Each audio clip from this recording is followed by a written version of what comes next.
Bem, vamos fazer agora a nossa exposição do capítulo 19 do livro de Gênesis, continuando então nossos estudos deste livro. Este capítulo é um capítulo bem extenso, bem grande, eu pretendo expô-lo de uma vez só, então nós vamos, para ganharmos tempo, nós vamos lendo e fazendo exposição à medida de nossa leitura. Este capítulo ele está intimamente ligado ao capítulo 18, que, como nós vimos, o capítulo 18 então fala da visita que Deus faz juntamente com dois anjos a Abraão e a Sara para fortalecer a fé de Sara e também ouvir a intercessão de Abraão, porque Abraão, através de Abraão, todas as famílias da terra seriam abençoadas. A intercessão de Abraão com respeito à cidade de Sodoma. Então tudo isso estava no plano de Deus. E este capítulo fala exatamente da destruição de Sodoma e Gomorra. Desta destruição é salvo o sobrinho de Abraão, Ló, e este salvamento exatamente está exatamente relacionado à intercessão de Abraão. Por isso que esse capítulo ele está então ligado, bastante ligado ao capítulo anterior, ao capítulo 18.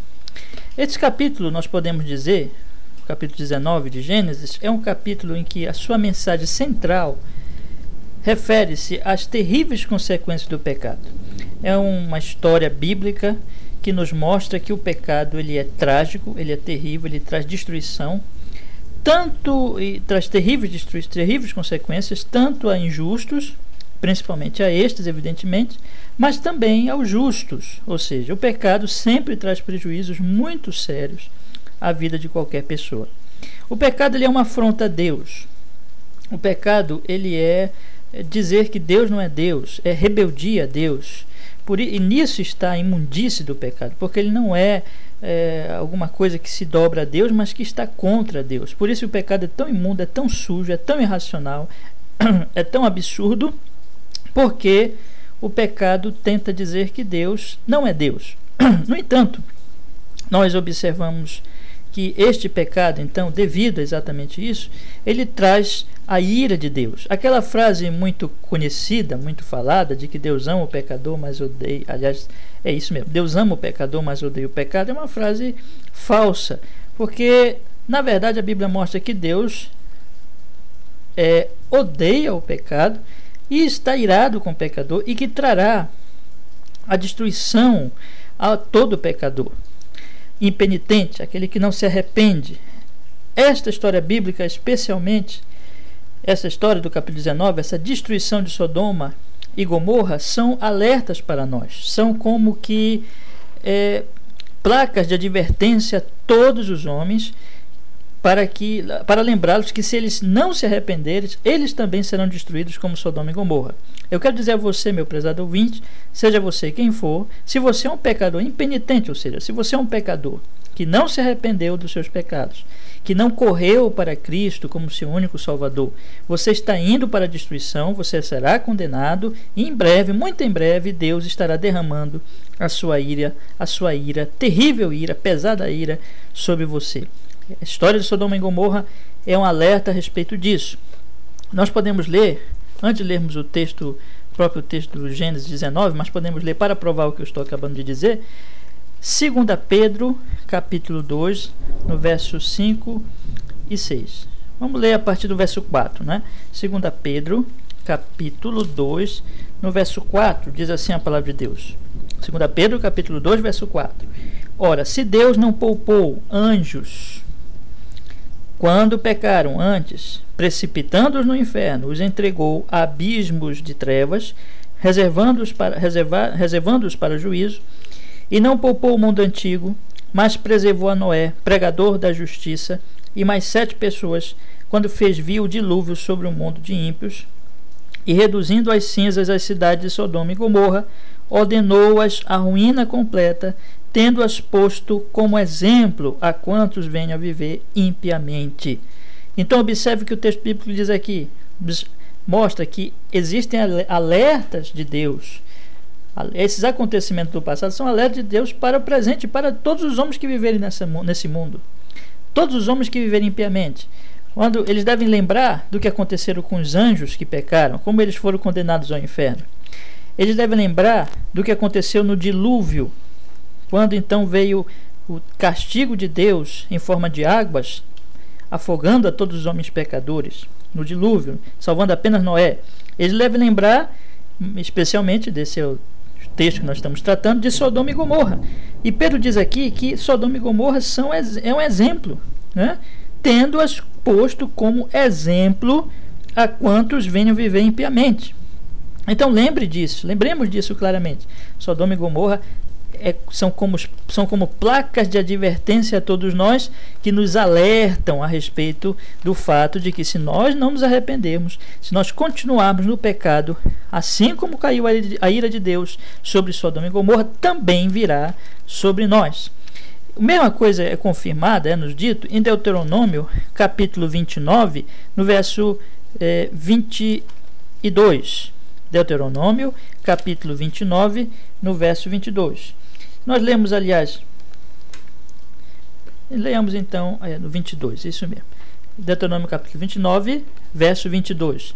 Então dirá a geração vindoura a vossos filhos, que se levantarem depois de vós, e o estrangeiro que virá de terras longínquas, vendo as pragas dessa terra e as suas doenças, com que o Senhor a terá afligido, e toda a sua terra abrasada com enxofre e sal, de sorte que não será semeada e não produzirá, nem crescerá nela erva alguma, assim como foi a destruição de Sodoma e de Gomorra, de Admar e Zeboim, que o Senhor Deus destruiu na sua ira e no seu furor. Então, assim como foi destruição de Sodoma e Gomorra. Deus está aqui alertando o seu povo, o povo de Israel. Se eles pecarem, vai acontecer com eles como aconteceu com Sodoma e Gomorra. Sodoma e Gomorra, então, é um exemplo permanente na Escritura, como um alerta para os pecadores impenitentes, que, se eles não se arrependerem, eles também serão destruídos, como aconteceu com aquela cidade.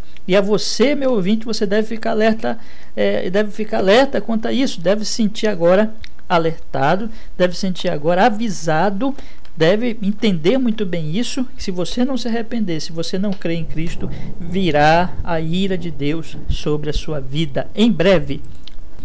Nós sabemos que hoje o Deus pregado até mesmo nas igrejas, e o Deus que é popular, digamos assim, é um Deus Papai Noel, é um Deus que só abençoa, é um Deus que só cura, ou é um Deus propalado por muitas pessoas aí que ama todos indistintamente e tudo, aceita tudo. Não, mas o Deus da Bíblia não é assim. Não nos iludamos, não nos enganemos, porque o Deus da Bíblia é o mesmo Deus que não muda e que está irado com o pecador e que trará a sua ira sobre este pecador. Posto isso, então, essa é a nossa introdução a respeito deste texto. Leamos o texto e façamos as explicações e aplicações necessárias à medida que nós fomos lendo esse texto. Vamos ler. A partir aí do primeiro versículo do capítulo 19 de Gênesis. Diz assim a palavra de Deus: Ao anoitecer, vieram os dois anjos a Sodoma, a cuja entrada estava Ló assentado. Este, quando os viu, levantou-se e, indo ao seu encontro, prostrou-se rosto em terra.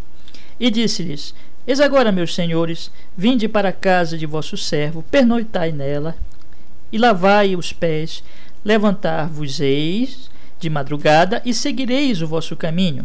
Responderam eles: Não, passaremos a noite na praça. Instou-lhes muito, e foram, e entraram em casa dele. Deu-lhes um banquete, fez assar uns pães asmos, e eles comeram. Então aqui o texto começa mostrando, como nós devemos lembrar, que no final, nos últimos atos aí do capítulo 18, foram os seguintes: Deus fica com Abraão, então intercede por Sodoma, enquanto isso os anjos prosseguem o seu caminho, vão embora em direção a Sodoma. E aqui o início do capítulo 19 é exatamente o relato da chegada destes anjos a Sodoma. Ló estava sentado à entrada da cidade, a entrada estava Ló assentado, e a entrada era sempre aquele local ali, vamos dizer assim, mais importante da cidade. Portanto, podemos deduzir disso que Ló era uma figura importante na cidade. E ele, no seu costumeira, na sua hospitalidade costumeira, né? Nós já vimos isso lá com Abraão e agora com Ló, ele oferece a sua casa para que os anjos passem a noite. De início eles não aceitaram, mas Ló instou com eles e eles então aceitam. O próximo passo mostra o pecado daquela cidade. O versículo 4 diz: mas antes que se deitassem os homens daquela cidade, cercaram a casa, os homens de Sodoma, tanto os moços como os velhos, sim, todo o povo de todos os lados, e chamaram por Ló, e lhe disseram: onde estão os homens que à noitinha entraram em tua casa? Traze-os fora a nós, para que abusemos deles. Saiu-lhes então Ló à porta, fechou após si e lhes disse: rogo-vos, meus irmãos, que não façais mal. Tenho 2 filhas virgens, eu vou-las trarei, tratai-as como vos parecer, porém nada façais a estes homens, porquanto se acham sobre a proteção do meu teto. Aqui está então o relato do pecado daquela cidade. Vejam bem, aqueles homens chegaram lá e antes que eles se deitassem, não é? Os anjos foram recebidos na casa de Ló e tudo mais, e antes que a família se deitasse, os homens da cidade, o texto diz, tanto os rapazes como os velhos, eles cercaram a cidade, eles cercaram a casa de Ló e exigiram, procuraram ali os visitantes, porque queriam abusar dos visitantes. Aqui então está em vista, evidentemente, o pecado da homossexualidade. Então esse era o pecado mais evidente aqui na cidade, o pecado homossexual. Mas não somente este pecado, né? Nós podemos ver em Ezequiel, gostaria que você lesse comigo aí na sua Bíblia. Vamos abrir em Ezequiel, no capítulo 16, no versículo 49 e o versículo 50. Vamos ler aí, Ezequiel, no capítulo 16, no verso 49 e 50. Vamos achar então nas nossas Bíblias. Ezequiel 16, verso 49 e 50. Veja o que a Bíblia diz aqui. Verso 49 do capítulo 16 de Ezequiel. Eis que esta foi a iniquidade de Sodoma. Tua irmã, soberba, fartura de pão e próspera tranquilidade teve ela e suas filhas, mas nunca amparou o pobre e o necessitado. Foram arrogantes e fizeram abominações diante de mim, pelo que, em vendo isto, as removi dali. Então, havia muito pecado naquela cidade. Soberba, fartura de pão, ou seja, prosperidade. Eles tinham prosperidade material, mas ao mesmo tempo injustiça social. O pobre não era satisfeito, havia o pobre necessitado, ninguém olhava para eles. Eles eram arrogantes. Então havia assim todos esses tipos de pecado, mas também as abominações, como diz aqui no verso 50, foram arrogantes e fizeram abominações, o que inclui evidentemente o pecado da homossexualidade. Então havia muitos e muitos pecados ali naquela cidade. Nós observamos então que os homens chegaram, rodearam a cidade e quiseram abusar daqueles visitantes. Com toda clareza, nós devemos dizer que homossexualidade é pecado, biblicamente falando. Eu sei que hoje muitas pessoas não aceitam esta verdade bíblica, mas nós não podemos nos calar. Nós temos que falar com toda clareza, por amor, inclusive, aos que vivem nesse pecado, que homossexualidade é pecado. Há uma tese muito comum, que tem crescido aos poucos hoje em dia, é que pregadores, pastores não podem falar isso, e que se eles falarem isso, eles estarão agindo com intolerância, com falta de amor, semeando a violência, mas tudo isso é um absurdo. Se você vê uma pessoa indo em direção à morte, à destruição, ao abismo, não é falta de amor de nenhuma maneira, não é falta de amor você alertar aquela pessoa, você mostrar a realidade do que está acontecendo com aquela pessoa. Ao contrário, seria falta de amor você deixar ela continuar indo em direção ao abismo.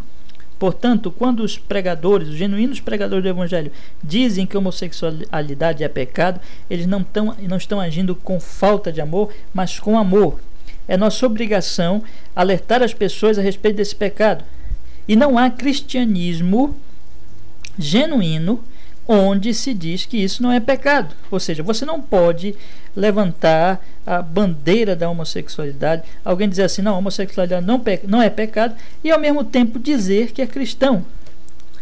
O pecado da homossexualidade não se une ao genuíno e ao verdadeiro cristianismo. O verdadeiro cristianismo sempre vai dizer que a homossexualidade é pecado. E porque isso é escriturístico, porque isso está na Bíblia, e o cristianismo verdadeiro, genuíno, está baseado na Escritura. Observemos alguns textos aqui. Esse texto de Mateus, esse texto de Gênesis capítulo 19, ele mostra claramente o pecado da homossexualidade, e que Deus derramou a sua ira sobre uma cidade, destruiu uma cidade exatamente por causa desse pecado, não somente desse pecado, de outros pecados, como nós vimos da soberba, da ganância, do egoísmo, mas também por causa desse pecado. E está claramente na Escritura Sagrada a respeito disso. Mas nós observamos que a Bíblia condena a homossexualidade, diz que é um pecado, diz que trará o juízo de Deus. Levítico capítulo 18, verso 22, você pode ler aí na sua Bíblia, Levítico capítulo 18, verso 22, diz assim: entre várias proibições que Deus faz na sua palavra a respeito de relações sexuais, está a homossexualidade. Ele diz assim: com homem não te deitarás como se fosse mulher, é abominação. Então a Bíblia diz que é abominação homem se deitar com homem, mulher se deitar com mulher. Com homem não te deitarás como se fosse mulher, é abominação. Então isso está no Antigo Testamento, mas o Novo Testamento confirma exatamente essa mesma verdade bíblica. O apóstolo Paulo, Romanos capítulo 1, versículo 18, Romanos capítulo 1, versículo 18, ele diz o seguinte, vamos ler, Romanos capítulo 1, verso 18. Romanos capítulo 1, verso 18. A ira de Deus se revela do céu contra toda impiedade e perversão dos homens que detêm a verdade pela injustiça, porquanto que de Deus se pode conhecer é manifesto entre eles, porque Deus lhes manifestou. Porque os atributos invisíveis de Deus, assim o seu eterno poder, como também a sua própria divindade, claramente se reconhecem desde o princípio do mundo, sendo percebidos por meio das coisas que foram criadas, tais homens são por isso indesculpáveis. Então o apóstolo Paulo vai aqui então relatando a rejeição dos homens à revelação na criação. E Paulo vai dizendo que Deus entrega os homens ao seu coração, e o resultado são pecados cada vez mais abomináveis. No versículo 24 diz assim: por isso Deus entregou tais homens à imundícia pelas concupiscências do seu próprio coração, para desonrar o seu corpo entre si, pois eles mudaram a verdade de Deus em mentira, adorando e servindo a criatura em lugar do Criador, o qual é bendito eternamente.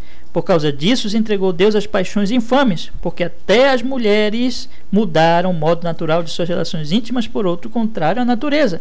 Semelhantemente, os homens também, deixando o contato natural da mulher, se inflamaram mutuamente em sensualidade, cometendo torpezas homens com homens e recebendo em si mesmos a merecida punição do seu erro. Então aqui vemos claramente o Novo Testamento confirmando o Antigo Testamento e mostrando que homens com homens, mulheres com mulheres é um pecado diante de Deus. 1 Coríntios capítulo 6, verso 9, 1 Coríntios, o texto logo em seguida, aliás, o livro logo em seguida aí de Romanos, 1 Coríntios capítulo 6, verso 9 diz: ora, não sabeis que os injustos não herdarão o reino de Deus? Não vos enganeis, nem impuros, nem idólatras, nem adúlteros, nem efeminados, nem sodomitas. Então claramente aqui a Bíblia diz que tais não herdarão o reino de Deus. Entre muitos pecados, aqui cita impureza, idolatria, adultério, também os efeminados, nem os sodomitas não herdarão o reino de Deus. Então, aqui evidentemente o pecado da homossexualidade. 1 Timóteo capítulo 1, verso 10. 1 Timóteo capítulo 1, verso 10, o apóstolo Paulo vai repetir a mesmíssima coisa. 1 Timóteo capítulo 1, verso 10. Impuros, ele diz aqui, versículo 9, né? Vamos ler desde o 9. Tendo em vista que não se promulga a lei para quem é justo, mas para os transgressores e rebeldes, irreverentes e pecadores, ímpios e profanos, parricidas, matricidas, homicidas, impuros, sodomitas, raptores de homens, mentirosos, perjuros e para tudo quanto se opõe a essa doutrina. Então, sodomitas evidentemente tem a ver também com a homossexualidade. Inclusive o nome sodomia aí provém de Sodoma, né? Então, meus amigos, nós podemos observar que a homossexualidade é pecado. Foi um pecado evidentemente claro aqui, destacado no caso de Sodoma e Gomorra. Era uma prática comum daquelas cidades, como era uma prática comum de muitos povos antigos. E Deus então se ira contra aquela cidade, entre vários pecados, contra também esse pecado. Então permita-me dizer, você que tem vivido nesse pecado, não se deixe iludir pelos que dizem que amam você e que dizem assim: olha, nós amamos você, por isso nós não criticamos você, por isso nós incentivamos a que você continue nesse pecado, por isso que nós não dizemos que é pecado ou não relatamos que você deve abandonar este ato. Não, nós amamos você, por isso nós deixamos você assim como você está, nós incentivamos a você, prossiga neste caminho. Tais pessoas, na verdade, não amam você.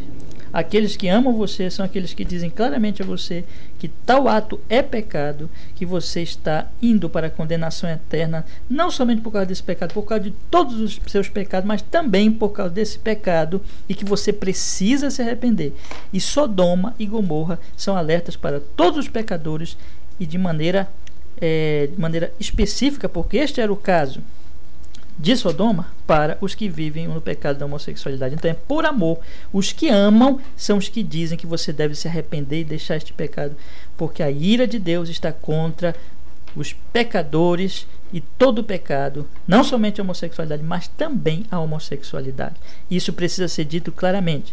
Portanto, nós devemos repudiar qualquer tentativa de pessoas que querem, em nome do amor, impedir que a homossexualidade seja declarada como pecado, porque esses que fazem isso em nome do amor, na verdade, não estão amando os homossexuais, mas estão agindo para o mal dessas pessoas. Então, evidentemente que por amor nós temos que declarar claramente que a homossexualidade é pecado e exortar os homossexuais que se arrependam, que se voltem para Deus e que creiam em Cristo Jesus como todos os pecadores, para que sejam salvos e sejam lavados pelo sangue do Cordeiro e transformados em novas criaturas. Bem, vamos prosseguir então no nosso texto. Nós observamos então que estes homens querem então abusar. Destaquei aqui então que o pecado deles era o pecado da homossexualidade, e Ló tenta defendê-los, né? Ló usa aqui o artifício de apresentar suas filhas para tentar convencer aqueles homens a não abusar dos seus visitantes. Nós podemos achar estranho isso aqui, mas é uma questão cultural, né? Naturalmente que nós não podemos concordar com este ato de Ló de oferecer suas filhas, mas era uma questão cultural, e ele estava ali tentando proteger os seus hóspedes. Proteger os seus hóspedes. Mas aqueles homens estão dominados pelo pecado. E essa é uma questão bem importante de ser destacada, é que o pecado ele é essencialmente irracional. O pecado ele não leva o homem a pensar, a refletir. Ao contrário, ele leva o homem a agir pelo impulso, pelo desejo, pela concupiscência, sem refletir as consequências, sem refletir se aquilo é certo ou errado, se aquilo é ou não agradável ao Criador, a Deus, e quais as consequências daquela ação. Eles não pensam, o pecador não pensa. E esses homens não querem conversar com Ló, ao contrário, eles agora se revoltam contra Ló e querem até abusar dele também. Mas os anjos defendem Ló. Lemos aqui então no verso 9: eles porém disseram: retira-te daí, e acrescentaram: só ele é estrangeiro, veio a morar entre nós e pretende ser juiz em tudo. A ti, pois, faremos pior do que a eles. E arremessaram-se contra o homem, contra Ló, e se chegaram para arrombar a porta. Porém os homens, estendendo a mão, fizeram entrar Ló e fecharam a porta, e feriram de cegueira os que estavam fora.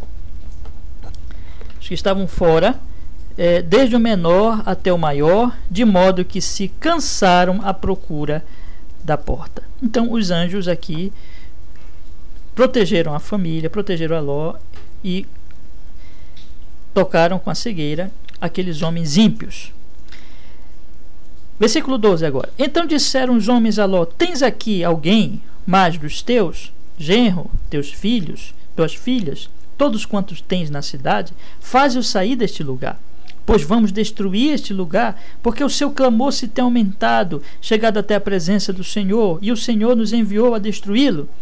Então vejam bem, o texto diz aqui que a paciência de Deus já havia se esgotado, que o pecado já havia se tornado grave demais, que o clamor pecaminoso, que a imundície pecaminosa daquela cidade já havia passado do limite e que Deus agora iria derramar sua ira sobre a cidade. Há um limite, meu amigo, há um limite para a paciência de Deus, não é? Você deve saber disso. Se você é sábio, se você é inteligente e não tolo, reflita sobre a sua vida, pense no que você está fazendo, pense no caminho que você está seguindo. Não seja irracional, não seja tolo, mas seja sábio. Reflita, não se deixe dominar pelo pecado. Saiba que um dia a paciência de Deus vai se esgotar. Deus tem tido misericórdia de você, Deus tem sido tolerante com você, você tem permanecido no seu pecado, mas há um alerta bíblico aqui, eu repito, que a paciência de Deus um dia irá se esgotar com você. Um dia Deus chamará, e pode estar muito perto esse dia, Deus o chamará para prestar contas. E se você estiver no pecado, você será condenado. Reflita sobre isso. Havia se esgotado ali a paciência de Deus com aquela cidade, e Deus iria derramar destruição, e assim será com todos os pecadores. Mas os anjos então falam a Ló isso, alertam a Ló, exortam a Ló a que ele avise a todos os seus parentes. Então saiu Ló, diz o verso 14, e falou aos seus genros, ao que estavam para casar com suas filhas, e disse: levantai-vos, saí deste lugar, porque o Senhor há de destruir a cidade. Acharam, porém, que ele gracejava com eles. Eu preciso então tratar um pouquinho com vocês a respeito de Ló. Ló é uma figura muito significativa na história bíblica, e na verdade não como exemplo positivo, mas como exemplo negativo. Em primeiro lugar, nós devemos dizer que Ló era um homem justo, era um homem temente a Deus.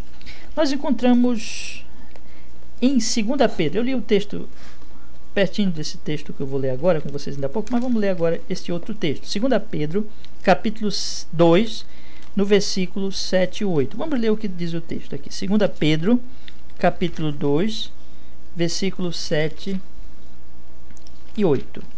Deixa eu ler aqui. 2 Pedro, capítulo 2, versículo 7 e 8. Veja o que diz o texto. E livrou o justo Ló, afligido pelo procedimento libertino daqueles insubordinados, porque este justo, pelo que via e ouvia, quando habitava entre eles, atormentava a sua alma justa cada dia por causa das obras iníquas daqueles. Então o que nós descobrimos aqui? Em primeiro lugar, que Ló era um homem justo. Ele era um homem de Deus, ele era uma pessoa temente a Deus, ele era um crente. E que ele até mesmo sofria, ele via todas aquelas impiedades, ele via a injustiça social, ele via a soberba, ele via a arrogância daqueles homens, ele via as aberrações sexuais daqueles homens, e ele sofria com aquilo, ele ficava ali sofrendo com tudo aquilo que ele estava vendo. Então ele era um homem temente a Deus, ele honrava a Deus, ele temia a Deus. No entanto, muitas vezes ele se mostrou vacilante em seguir pela fé a palavra de Deus. Isso é muito impressionante, ou seja, um crente, ele pode ter consequências sérias por não seguir a palavra de Deus na sua vida, por vacilar em seguir a palavra de Deus na sua vida. Na verdade, nós vemos esse vacilo em Ló em várias circunstâncias. Vamos lembrar primeiro daquele caso quando Abraão propôs a separação. Eles eram já muito ricos e a terra já não podia sustentá-los, então Abraão ali propôs a separação. No capítulo 13 de Gênesis, o verso 8, diz assim o texto, capítulo 13 de Gênesis, verso 8: disse Abraão a Ló: não haja contenda entre mim e ti, entre os meus pastores e os teus pastores, porque somos parentes chegados. Acaso não está diante de ti toda a terra?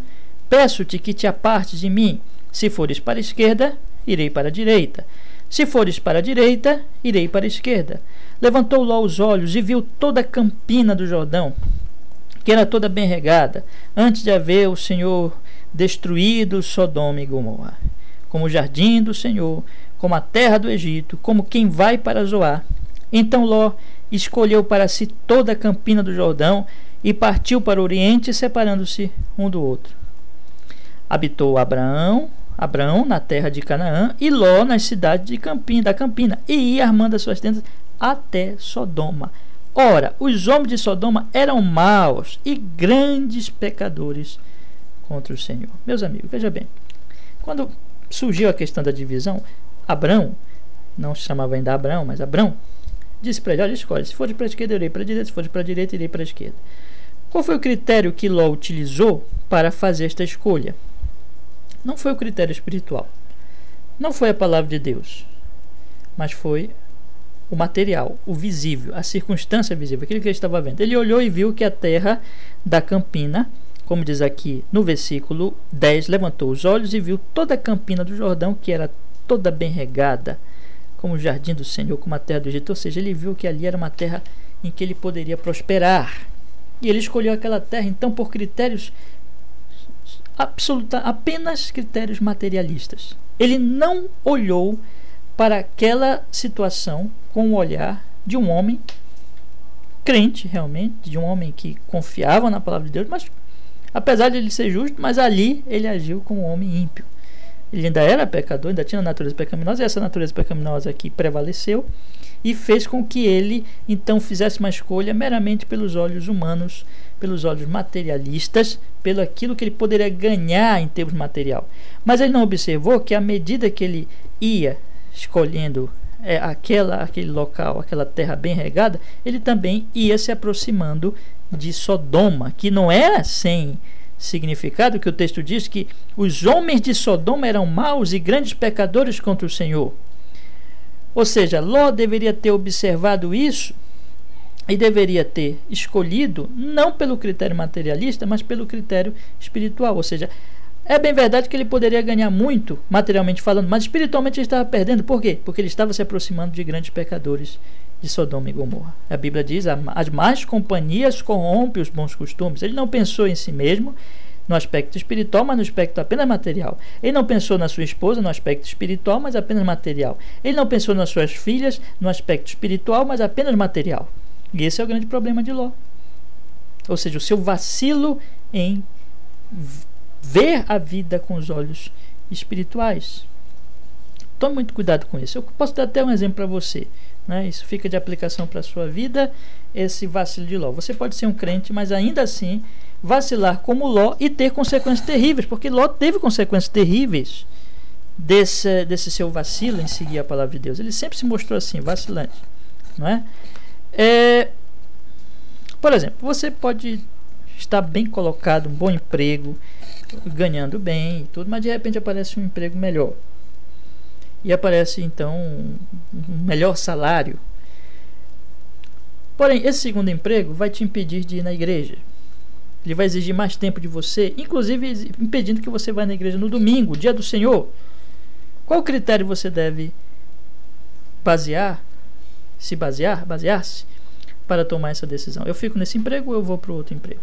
Se for critério financeiro, você vai escolher imediatamente mudar de emprego. Mas se for critério espiritual, você vai dizer assim: peraí, mas esse aqui vai me impedir de buscar o Senhor, né? De estar na igreja, mais na igreja, ouvindo a pregação, e assim. E o dia do Senhor eu não vou poder guardar.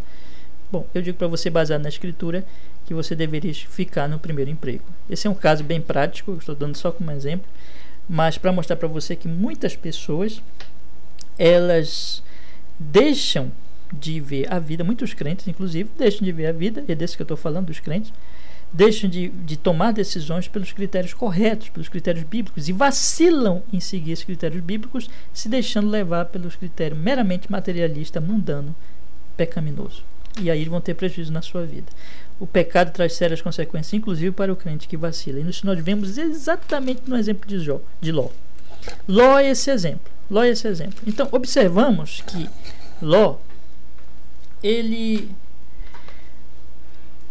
sempre se mostrou vacilante. Ao nós lemos o texto, nós vamos descobrir isso. Versículo 18, ele tentou ali convencer os seus parentes, aliás, seus genros. Os genros nem acreditaram nele, achavam que ele gracejava com eles.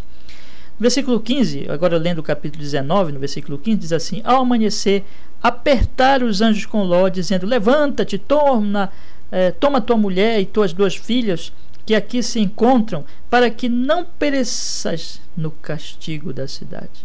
Como, porém, se demorasse, olha só como sempre ele vacilante, pegaram os homens pela mão, e ele e a sua mulher e as duas filhas, sendo-lhe o Senhor misericordioso, e o tiraram e o puseram fora da cidade. Então ele ia sempre ali lento, e os homens tiveram que pegá-lo pela mão, havendo levado fora, versículo 17, disse um deles: livra-te, salva a tua vida, não olhes para trás, nem pares em toda a campina, foge para o monte, para que não pereças.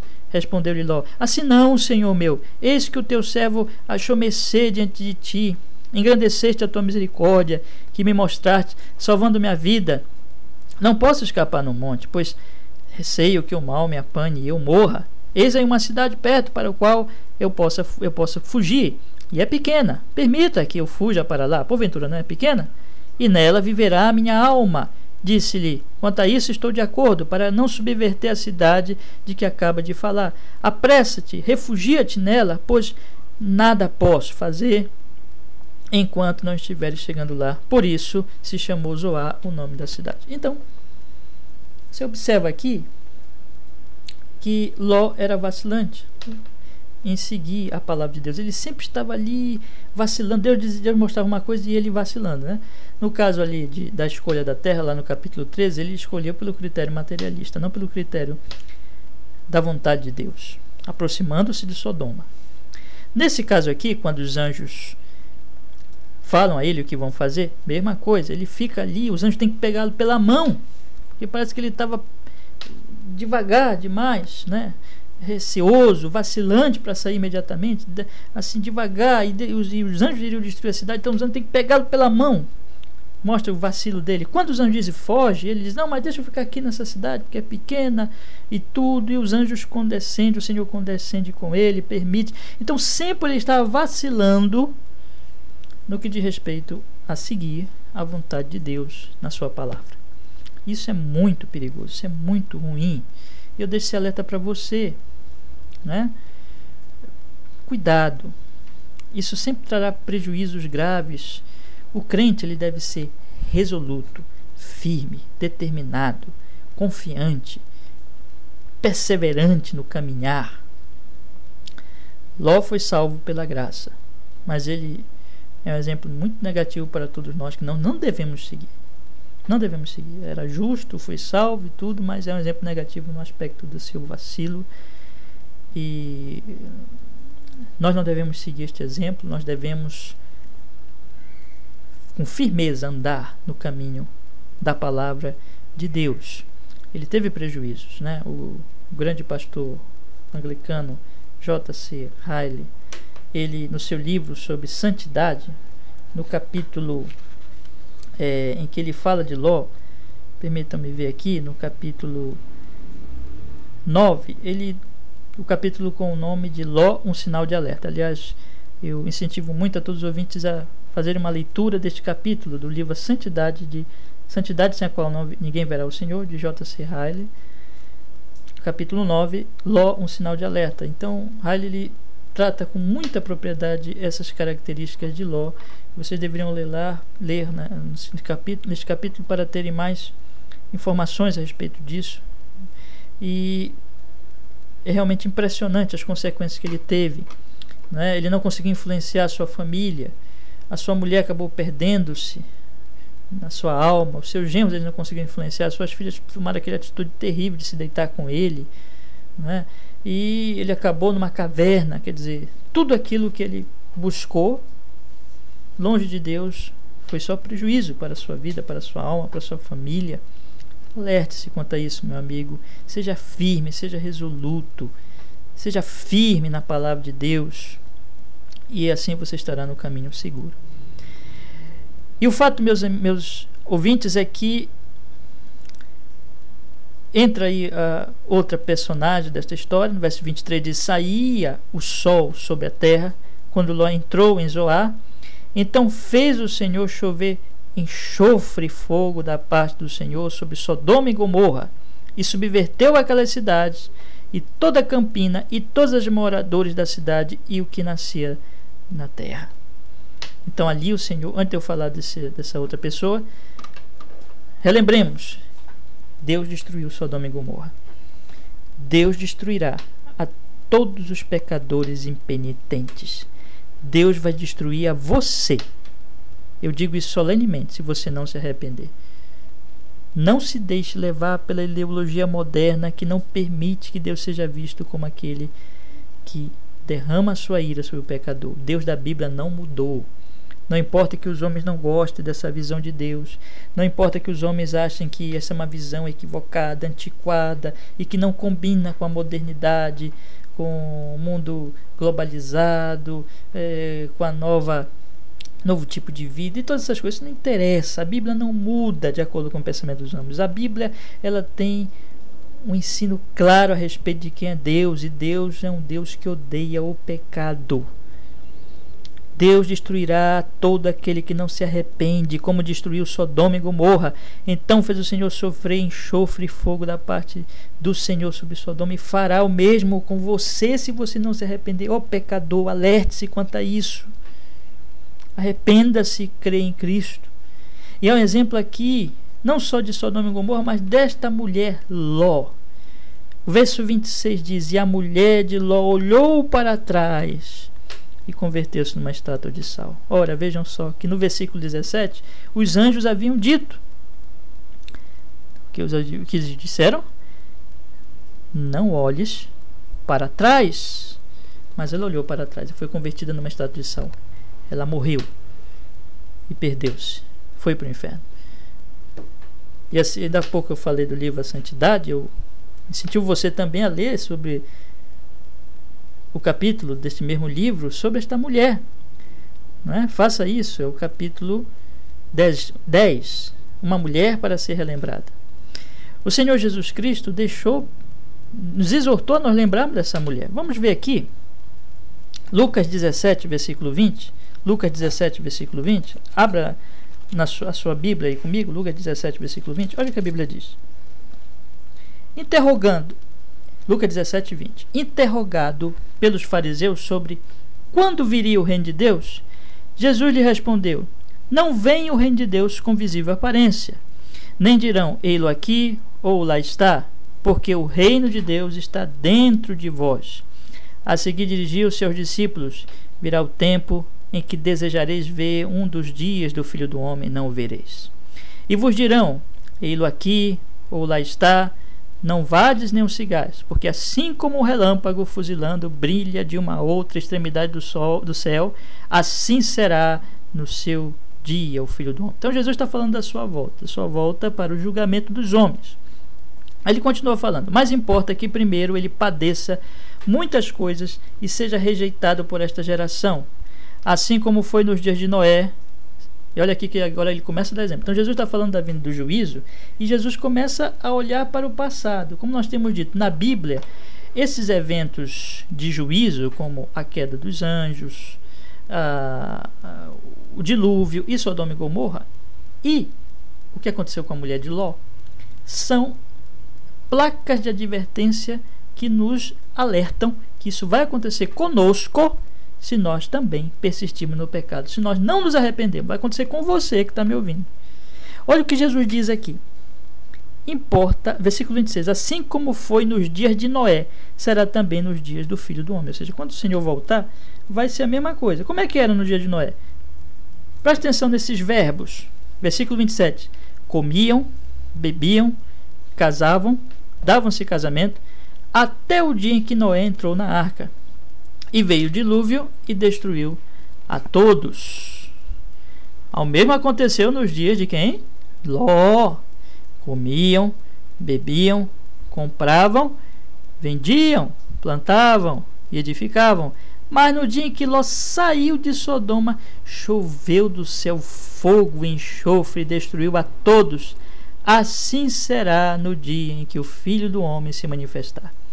Naquele dia, quem estiver no eirado e tiver os seus bens em casa, não desça para tirá-los, e de igual modo, quem estiver no campo, não volte para trás. Aí o Senhor dá o seu grande alerta no verso 32, lembrai-vos da mulher de Ló. Foi Jesus que disse isso, lembrai-vos da mulher de Ló. Ah, meus amigos, vejam só, o que acontece hoje? As pessoas fazem a mesma coisa hoje. As pessoas comem, bebem, compram, vendem, plantam, edificam, casam, viajam, fazem isso, fazem aquilo. Jesus está dizendo assim: de repente vem o juízo. Vem o juízo na morte. Vem o juízo na morte, que todos vão morrer, e quando morrermos, imediatamente entraremos em juízo. Se tivermos perdidos, iremos para o inferno. Se tivermos salvos em Cristo, iremos para a glória eterna, esperar a ressurreição do corpo. E virá o juízo também, e aqui esse se refere mais ao texto, na volta de Cristo. Quando Jesus voltar, ele vai trazer o seu juízo. E aí Jesus diz, lembre da mulher de Ló. Por que lembrar da mulher de Ló? Porque a mulher de Ló amou mais esta vida do que o alerta do anjo do Senhor. O anjo do Senhor disse, não olha para trás. E ela olhou para trás. E a mulher de Ló é muito significativo para nós, porque a mulher de Ló não era qualquer pessoa, mas era uma pessoa que teve muitos privilégios. Ela conheceu Abraão, ela esteve com Ló, que era um homem justo, apesar de seus vacilos, seus pecados, mas era um homem justo.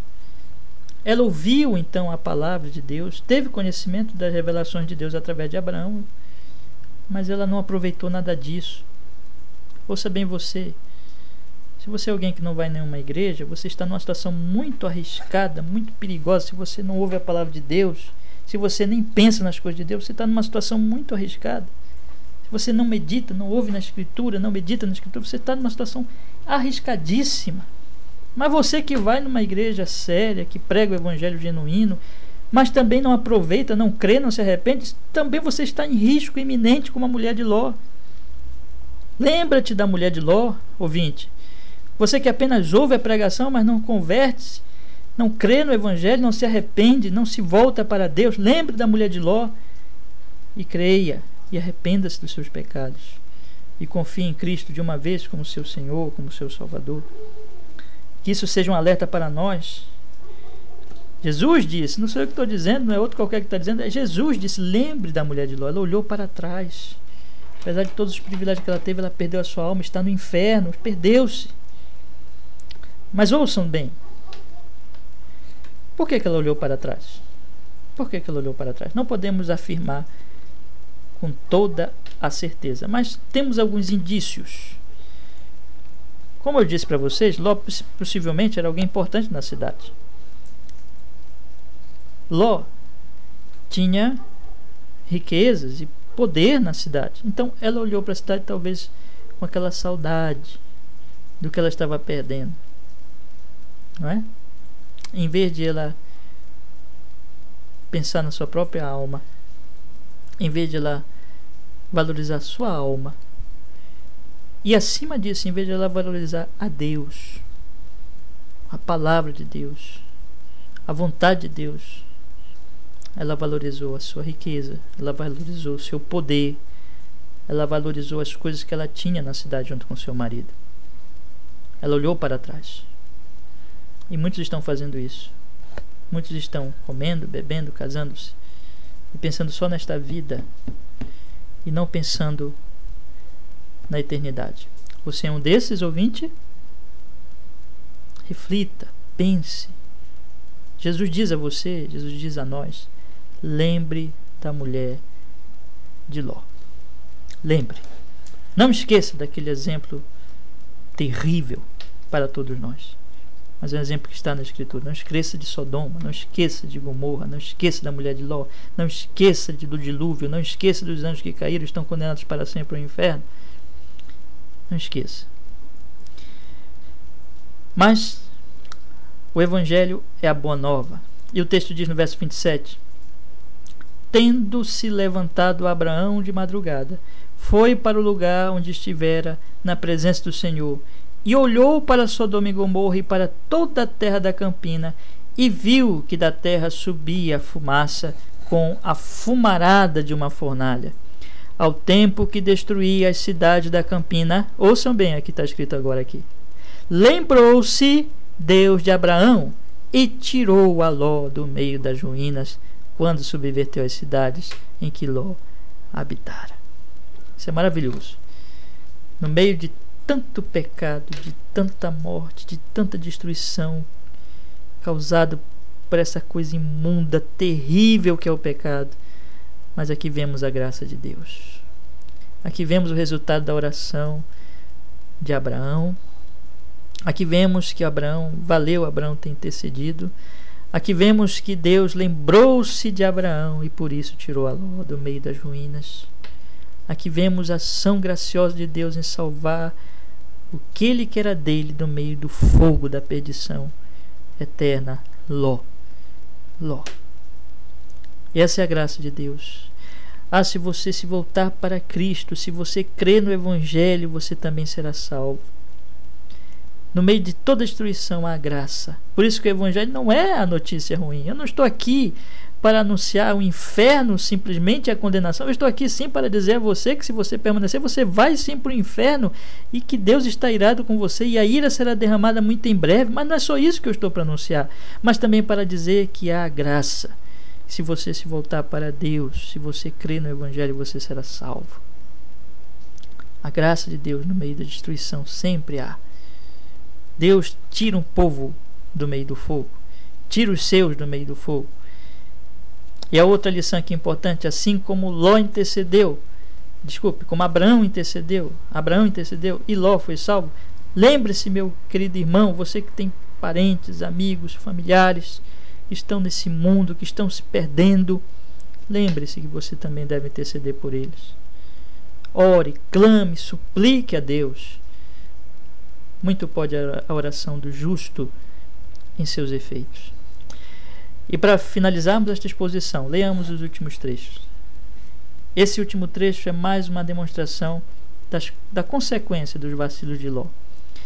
Diz o verso 30: Subiu Ló de Zoar e habitou no monte, ele e suas duas filhas, porque receavam permanecer em Zoar, e habitou numa caverna, e com ele as duas filhas.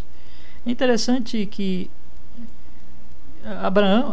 Ló agora temesse, né?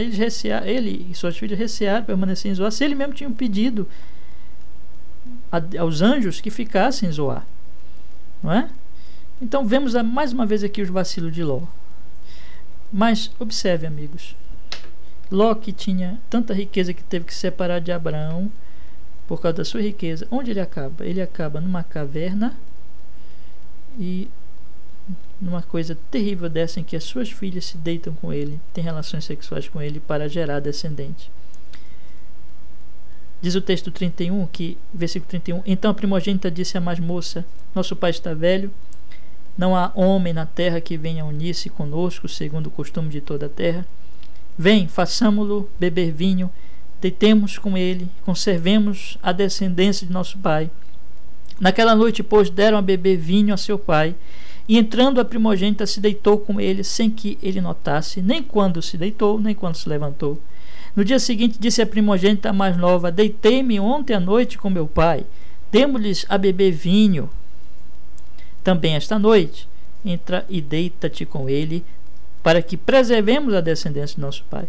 De novo, pois, deram aquela noite a beber vinho a seu pai, e entrando a mais nova se deitou com ele, sem que ele o notasse, nem quando ela se deitou, nem quando se levantou. E assim as duas filhas de Ló conceberam do próprio pai. A primogênita deu à luz um filho e lhe chamou Moabe, é o pai dos moabitas até o dia de hoje. E a mais nova deu à luz um filho e lhe chamou Ben-Ami, é o pai dos filhos de Amon até o dia de hoje. Então, esse foi o último trecho sobre Ló. Um trecho bem triste, podemos dizer assim. As duas filhas o embebedaram e elas geraram filhos de sua semente. Então isso tudo mostra o que um vacilo, até mesmo de um crente, pode conduzi-lo. E que isso tudo seja de alerta a você, para que você não siga o exemplo de Ló, não é? Mas seja firme na sua fé em seguir ao Senhor. Meus prezados ouvintes, por aqui então encerra essa exposição. Nós podemos refletir e meditar sobre as terríveis consequências do pecado. Quanto aos injustos, ímpios, os que permanecem no pecado, esses estão indo para a condenação. A ira de Deus em breve cairá sobre eles, eles serão condenados ao inferno. Portanto, arrependa-se, corra do pecado e volte-se para Cristo. Creia em Cristo imediatamente.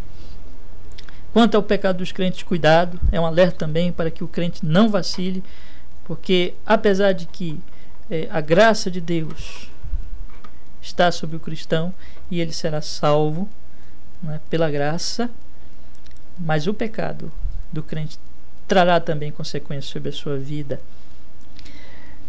Portanto, creamos em Cristo. A graça do Evangelho quer dizer o quê? Que Deus tira o seu povo do meio do fogo, da destruição, e o torna santo. E é isso que nós devemos buscar, não é? Devemos buscar a santidade, a graça, a santidade que provém dessa graça, na firmeza de um compromisso com o Senhor, de um andar firme, cada vez mais firme na palavra do Senhor nosso Deus. Que assim seja com todos os que me ouvem, que o Evangelho, que a graça, que o Espírito Santo o transforme, o salve, o liberte e o faça um santo ao Senhor, para a glória de Deus Pai, Filho e Espírito Santo de Deus. Amém.